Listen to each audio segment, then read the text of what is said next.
Hello friends, you all are warm welcome to Om English YouTube channel. दोस्तों, जैसा कि आपको पता है कि हम वॉर रिलेटेड इंग्लिश वोकेबलरी सीख रहे हैं और आज के इस लेसन के अंदर हम सीखने वाले हैं कि जब दो लोगों के बीच में जब लड़ाई होती है तो जो लोग हैं यानी कि जो पार्टी है, ये एक व्यक्ति भी हो सकते हैं, ग्रुप भी हो सकता है, तो इनको इंग्लिश में क्या बोलते हैं? सबसे पहले तो ये एक दूसरे के लिए दुश्मन कहलाएंगे। क्या?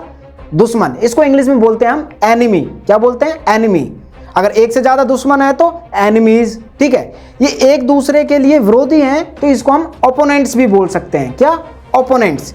अब देखिए, एक व्यक्ति की सहायता करने के लिए जब कोई दूसरा आता है या कोई दूसरा देश आता है, जैसे कि यूक्रेन की हेल्प करने के लिए अमेरिका आने वाला था, तो उस समय अमेरिका क्या था? यूक्रेन के लिए अलाय कंट्री था। क्या? Allies country. और जब कोई किसी की भी हेल्प नहीं करता, जैसे कि अब यूक्रेन और रशिया की लड़ाई चल रही है, वॉर चल रहा है, तो इस बीच जैसे कि भारत बोल रहा है कि हम किसी के मामले में कोई भी दखलंदाजी नहीं करने वाले हैं, तो इसका मतलब जो हमारा भारत देश है, इंडिया, वो क्या है?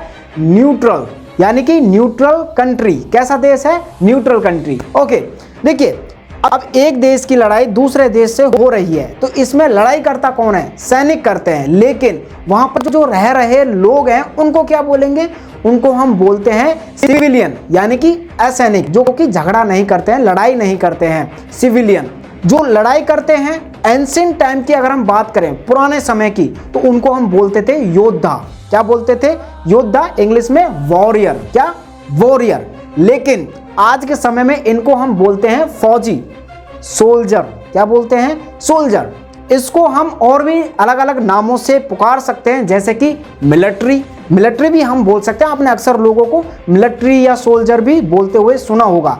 इसको हम मलिशिया भी बोल सकते हैं। क्या? मलिशिया या आर्मी भी बोल सकते हैं। और इसके साथ साथ इसको हम ग्राउंड फोर्स भी बोल सकते हैं, क्योंकि ये थल की सेना है, तो इसलिए हम ग्राउंड फोर्स भी बोल सकते हैं।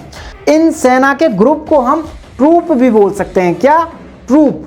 अब इनके पास अक्सर क्या होता है? हथियार होता है। हथियार मतलब ये जो सैनिक होते हैं ये हथियारों से लैस होते हैं, तो इसको हम आर्म्ड फोर्स भी बोल सकते हैं। जब हम आर्म्ड फोर्स बोलते हैं ना, तो इमेजिनेशन होती है कि बहुत सारे सैनिक गन के साथ, हथियारों के साथ तैयार। ठीक है, अब दोस्तों हम बात करते हैं हमारी जल सेना। जल सेना को इंग्लिश में हम बोलते हैं नेवी। अगर नेवी के अंदर अगर एक व्यक्ति की बात करें तो उसको हम क्या बोल सकते हैं? Navy personnel. क्या बोल सकते हैं? नेवी पर्सोनेल, यानी कि नौसेना कार्मिक। इसको हम सेलर भी बोल सकते हैं। क्या?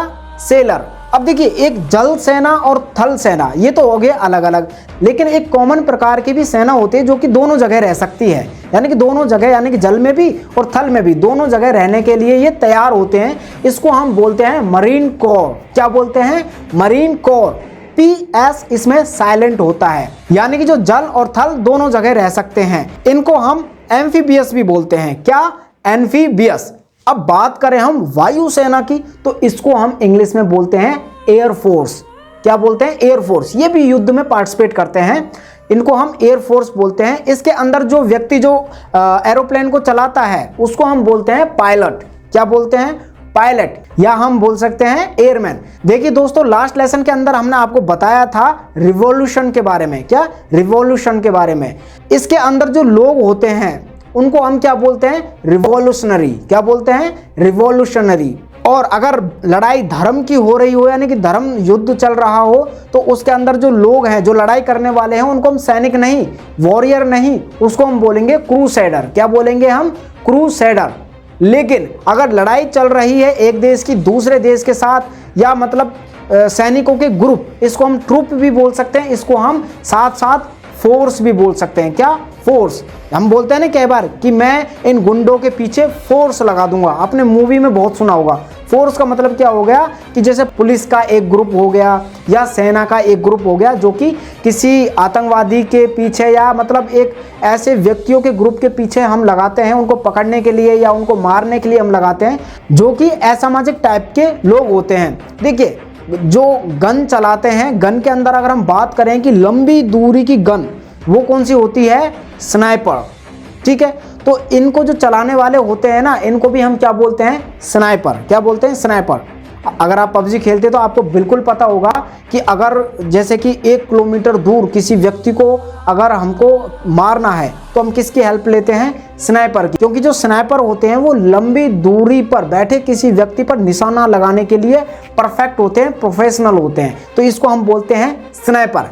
आशा है दोस्तों आज की ये वीडियो आपको बहुत अच्छी लगी होगी, जिसमें आपको सीखने को मिला है कि जब लड़ाई होती है, युद्ध चलता है, मतलब चाहे छोटी लड़ाई हो या देश लेवल की, यानी कि एक देश दूसरे देश से भी लड़ाई करता है, तो ऐसे में जो पार्टी होती है, जो ओपोनेंट होते हैं, पार्टिसिपेंट होते हैं, इनको इंग्लिश में क्या बोलते हैं, ये अलग अलग तरीके के लोग क्या क्या हैं, तो वो आज हमने सीखा। दोस्तों अगर आपको इन वर्ड्स की लिसनिंग और स्पीकिंग प्रैक्टिस करनी है तो आप ओम इंग्लिश ऐप को डाउनलोड कर वहां पर वोकैब के अंदर इन वर्ड्स की लिसनिंग और स्पीकिंग प्रैक्टिस कर सकते हैं। इसी तरह से सीखते रहें, आगे बढ़ते रहें। Keep learning, keep growing with Om English app.